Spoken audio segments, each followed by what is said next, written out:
Good morning, class 7th. Students, we are on chapter number 2, New Kings and Kingdoms, and today's topic is Prashastis and Landlords.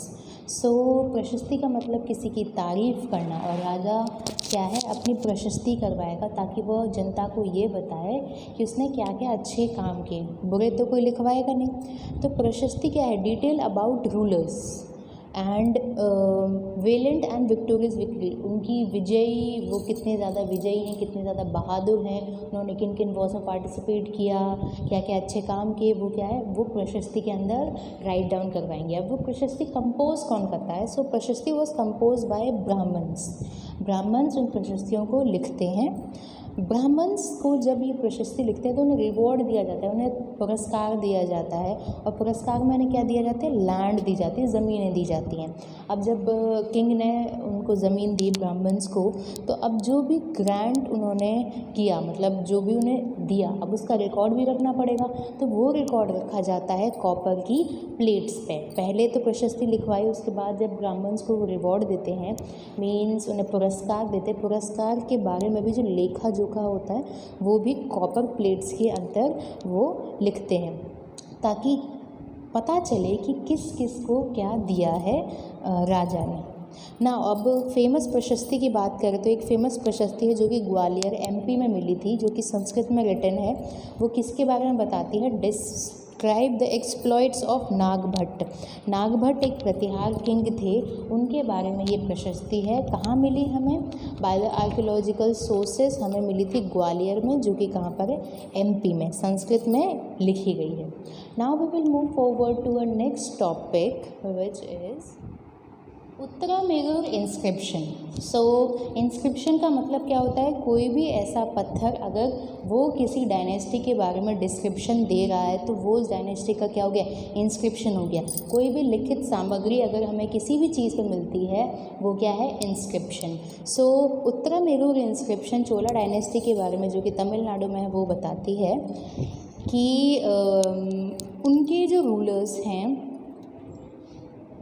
जो कि अगर सभा के members बनना चाहते हैं, तो what are the conditions, what are the rules as to who could become a member of sabha. First rule is owner of land. वो एक लैंड का ओनर होना चाहिए, जो कि लैंड रेवेन्यू, जिससे लैंड रेवेन्यू और टैक्स कलेक्ट किया जाता है, लैंड का वो मालिक होना चाहिए। खुद का उसका घर होना चाहिए।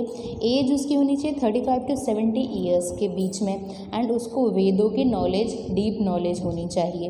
Well verse in administrative manners and honest. वो सारे काम को संभालने वाला होना चाहिए, तभी तो वो सभा का मेंबर बनेगा, अदरवाइज हम किसी को भी नहीं बना सकते। एंड ही और she should be honest. Honesty is the best policy. तो ऑनेस्ट बिल्कुल होना चाहिए। और भी कुछ पॉइंट्स हैं that I am describing to you. If anyone has been a member of any committee in the last 3 years, he cannot be a member of another committee. अगर वो 3 साल एक कमेटी का मेंबर रह चुका है तो वो अब दोबारा इलेक्ट नहीं हो सकता है, दोबारा मेंबर किसी अदर कमेटी का नहीं बन सकता है। तो एक तरीके से हम दूसरों को चांस देने की कोशिश कर रहे हैं। Now, one who has not submitted his accounts and those of his relatives cannot contest elections. किसी के रिलेटिव अगर लगे हुए हैं तो वो इलेक्शंस में पार्टिसिपेट नहीं कर सकता है। पैसे की जो मनी की बिल्कुल हम कहें ईमानदार होना चाहिए, ऐसा नहीं है कि रिश्वतखोर वाला इंसान सभा का मेंबर बन जाए। अब हम देखेंगे the types of land and taxes, and उसी के साथ हमारा चैप्टर कंप्लीट हो जाता है। So now we will see the types of land and taxes. Chola inscription में जो लैंड एंड टैक्सेस है उनको मेंशन किया गया है। So first is Vellanvagai, land belong to non Brahmins. Brahmadeya, ये लैंड बिलोंग करती है जो ब्राह्मणों को दे दी गई है, नाम बोलने से ही पता चला ब्रह्मदे। शालाभोग, ये लैंड मेंटेनेंस ऑफ स्कूल्स के लिए दी गई है।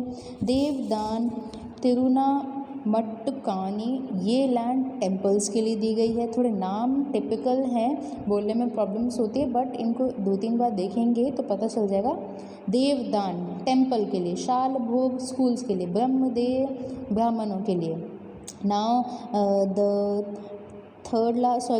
Fifth one is Pallichchandam. Okay, so land donated to Jain institution, Vetti, a tax taken in the form of forced labor, ज़बरदस्ती की लेबर, जो फोर्स लेबर लगाई गई है उसके अलॉन्ग में जो टैक्स लिया जाता है वो है वेत्ती। कदमाई, लैंड रेवेन्यू, जो लैंड पर जो टैक्स लगाया गया है उसके बदले का जो टैक्स है वो लैंड रेवेन्यू कहलाता है। So these are the types of land, और इन पर जो लगे हुए टैक्स हैं वो बताए गए हैं, और जब जो लैंड है वो किसको दे दी गई है वो भी डिस्क्राइब किया गया है। So here are the question and answers of chapter number 2. You have to do question number E and F in your history copy. Thank you.